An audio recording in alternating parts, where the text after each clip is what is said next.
lines and circles, more so tangential lines and with arcs.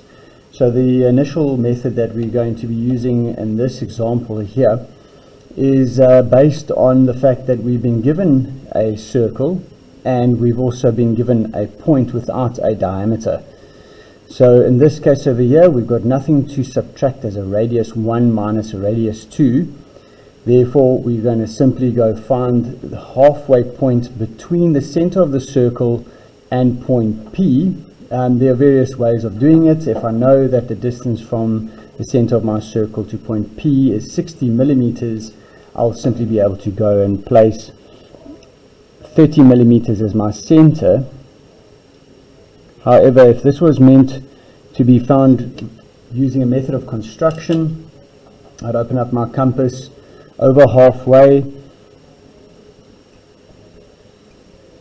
and I would scribe my arc from P and from the center of my circle to have intersecting points joined and to bisect my line which confirms the point over there.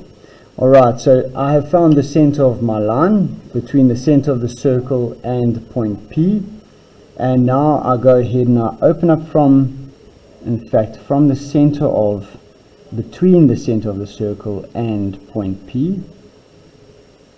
I mark it off on the actual line, try and be as accurate as possible.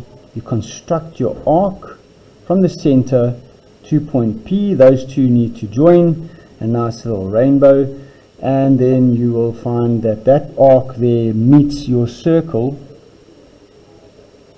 at this point over here.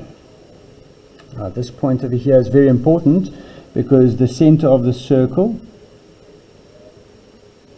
will typically need to meet up with it and that line there, and if there was a radius of a circle over here, you'd need to obviously use that line as a parallel line to find the next point that is a tangential to that arc. But however, in this point over here, we have that to be the actual contact point that tangential line is going to be joined and blending the straight line to the circle. Alright, thank you for watching this short little video. I hope you found it helpful. Give us a like on YouTube here, and yeah, hopefully it will help other people.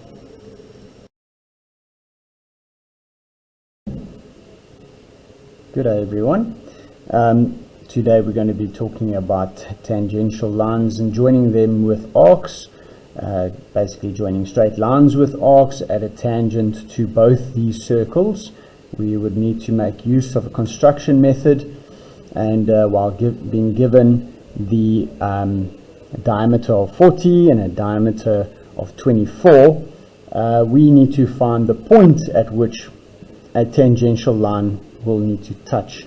You could do it at the bottom as well, but I'm simply going to be showing you that which comes up from the top. We know that our radius over here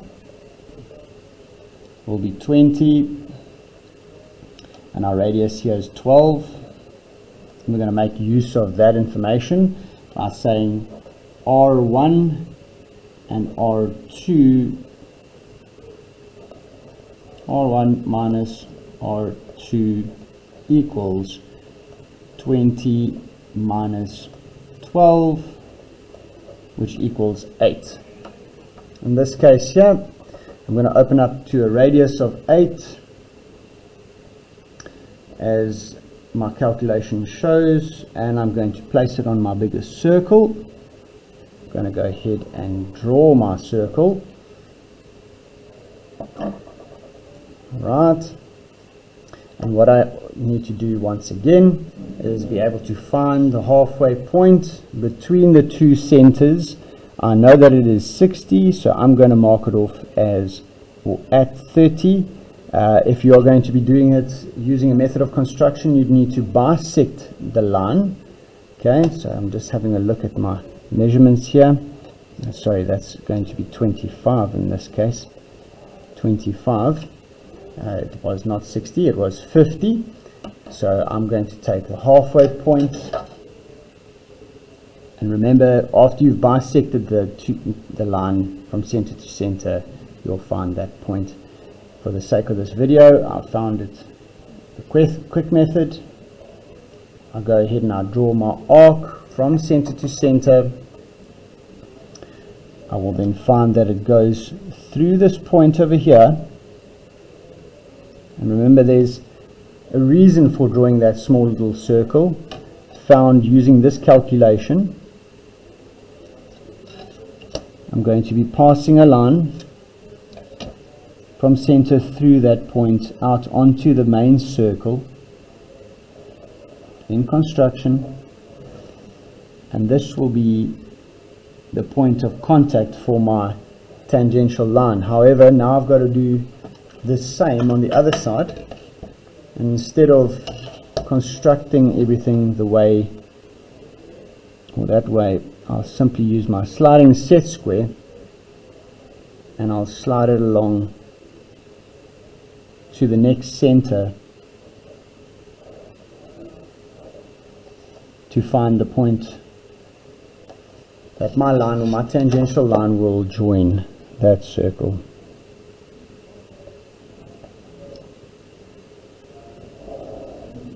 There we go, and be sure to link and blend those two line types perfectly set up at those points. Now, for the purpose of this video, I've made big dots. Okay, please, when you are drawing it, you're not going to make big dots. You're simply going to find the meeting point of this line to the circle, the meeting point of the line, this circle, and you're going to blend the arc with your straight line seamlessly. Thank you for watching, guys. I hope you found this helpful.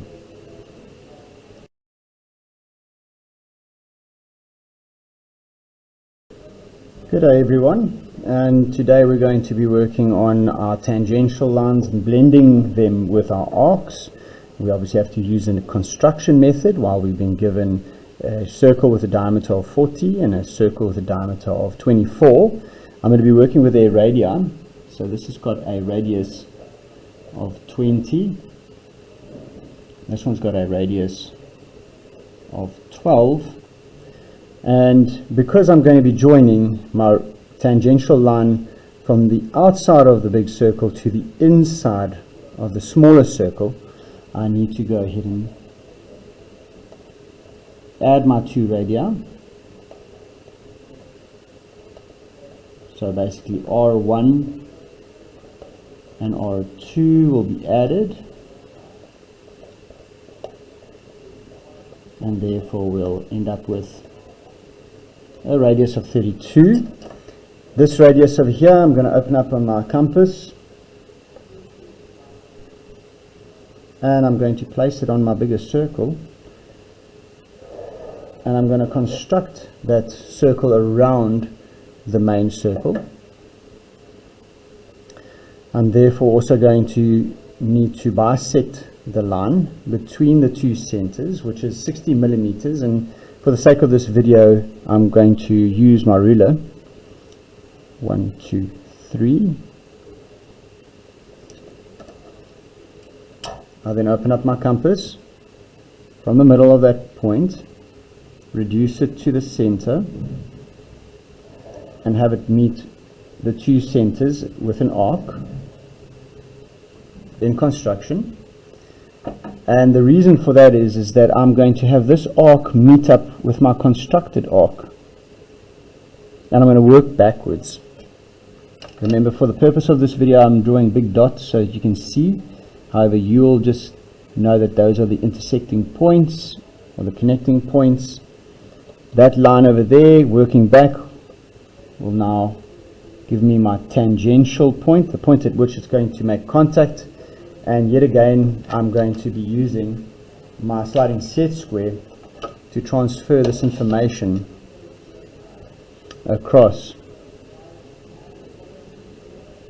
Right, note that I have it in line. I have my sliding set square underneath, and when I slide it along, I need you to understand that I'm going to line it up with that center, as this one was lined up with the center, and I will not need to use that point over there because I'm joining this point to the bottom end over here. I'd need a point down the bottom here, so I'm going to go from my center down rather, and this will be obviously the point of contact for my smaller circle, and I'll simply be able to seamlessly blend my circle with my straight line, joining those 2 points of contact. Alright guys, that's how you go about it. I hope you enjoyed learning about blending lines with arcs.